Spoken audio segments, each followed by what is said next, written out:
دوستوں، کوئی شخص ہماری زندگی میں، ہمارے سماج میں عذاب بن کر کیسے چھا جاتا ہے،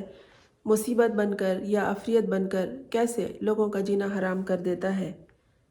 بات یہ ہے کہ تعلیم و تربیت دو لفظ ہیں،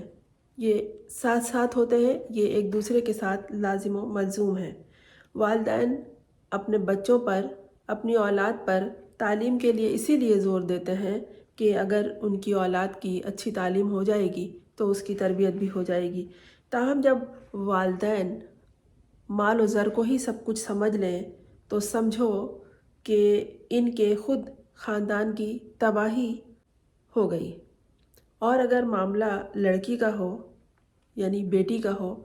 تو سمجھو کہ خاندان کیا، پوری نسل کی نسل تباہ ہو جائے گی۔ اور پھر اگر وہ لڑکی کسی بڑے باپ کی بیٹی ہو، بڑا باپ کہا ہے میں نے، بڑا آدمی نہیں کہا ہے، بڑے آدمی اور بڑے باپ ہونے میں بہت فرق ہوتا ہے۔ اوپر سے سونے پہ سہاگا یہ کہ پاکستانی سیاستدان بھی ہو اس لڑکی کا باپ، یا خود کو بہت بڑا سیاستدان سمجھتا ہو اور یہ بھی سمجھتا ہو کہ وہ اس ریاست کے تمام سیاہ و سفید کا مالک ہے، تو ایسوں کی بیٹیاں، عورتیں، یہاں تک کہ نوکرانیاں بھی خود کو ملکہ عالیہ سمجھنے لگتی ہیں۔ ملکہ عالیہ کے حوالے سے تو خوبصورت کہانیاں ذہن میں آتی ہیں، کیونکہ ملکاؤں نے نہایت خوش اسلوبی کے ساتھ اپنا اپنا دور کاٹا ہے، اپنا وقت چلایا ہے، ناموری کے ساتھ اپنی حکمرانی کی ہے، اپنا سکہ جمایا ہے، اور کوئی نور چشم، نور نظر تو نور جہاں کہلائی ہے۔ مگر اب ملکہ عالیہ یا شہزادیوں کا دور نہیں ہے، بلکہ ملکائیں اور شہزادیاں جمع ہو کر، یعنی ملکاؤں اور شہزادیوں کو پلس کریں تو وہ دیویاں بن جاتی ہیں اور چاہتی ہیں کہ ان کی پرستش کی جائے۔ ان کے پیچھے لوگ نظریں جھکا کر، گردن نیچی کر کے اور ہاتھ باندھ کر گھٹنوں گھٹنوں چلیں، یا حالت سجدہ میں چلیں۔ اور دولت چونکہ جہان بھر کا ہے ان کے باپوں کے پاس، اور وہ بھی عوام کا لوٹا ہوا، جس سے تجوری ان کی اتنی بھر چکی ہے کہ ابلی جا رہی ہے۔ اور ان دیویوں کو عوام نہ شہزادی سمجھتی ہے نہ دیویاں سمجھتی ہیں، کیونکہ ان کے کوئی ایسے کارنامے سامنے نہیں آئے ہیں کہ ان کو شہزادی یا دیوی سمجھا جائے، تو عوام نے انہیں دیوی کے بجائے، شہزادی کے بجائے پھولن دیوی کا نام دے رکھا ہے۔ پاکستان میں بھی ایک ایسی ہی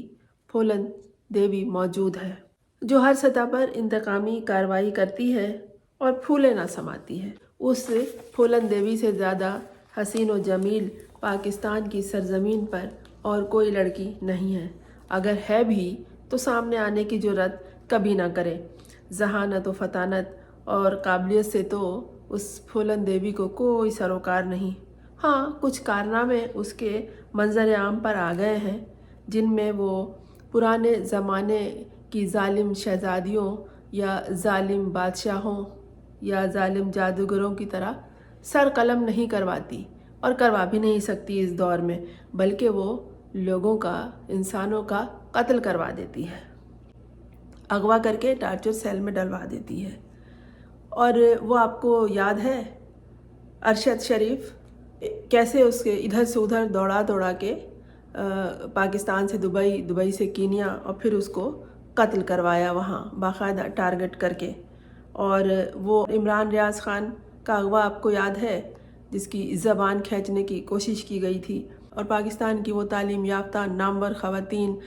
ڈاکٹر یاسمین راشد، خدیجہ شاہ، طیبہ راجہ، صنم جاوید اور بے شمار خواتین کو اس نے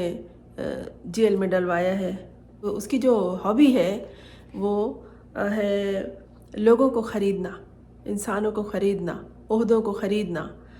عہدوں کو خرید کے انہیں بلیک میل کرنا، عہدیداروں کو، وکلا کو خریدنا، ججز کو خریدنا، عوام کو دھمکیاں دینا، سر عام گالیاں دینا،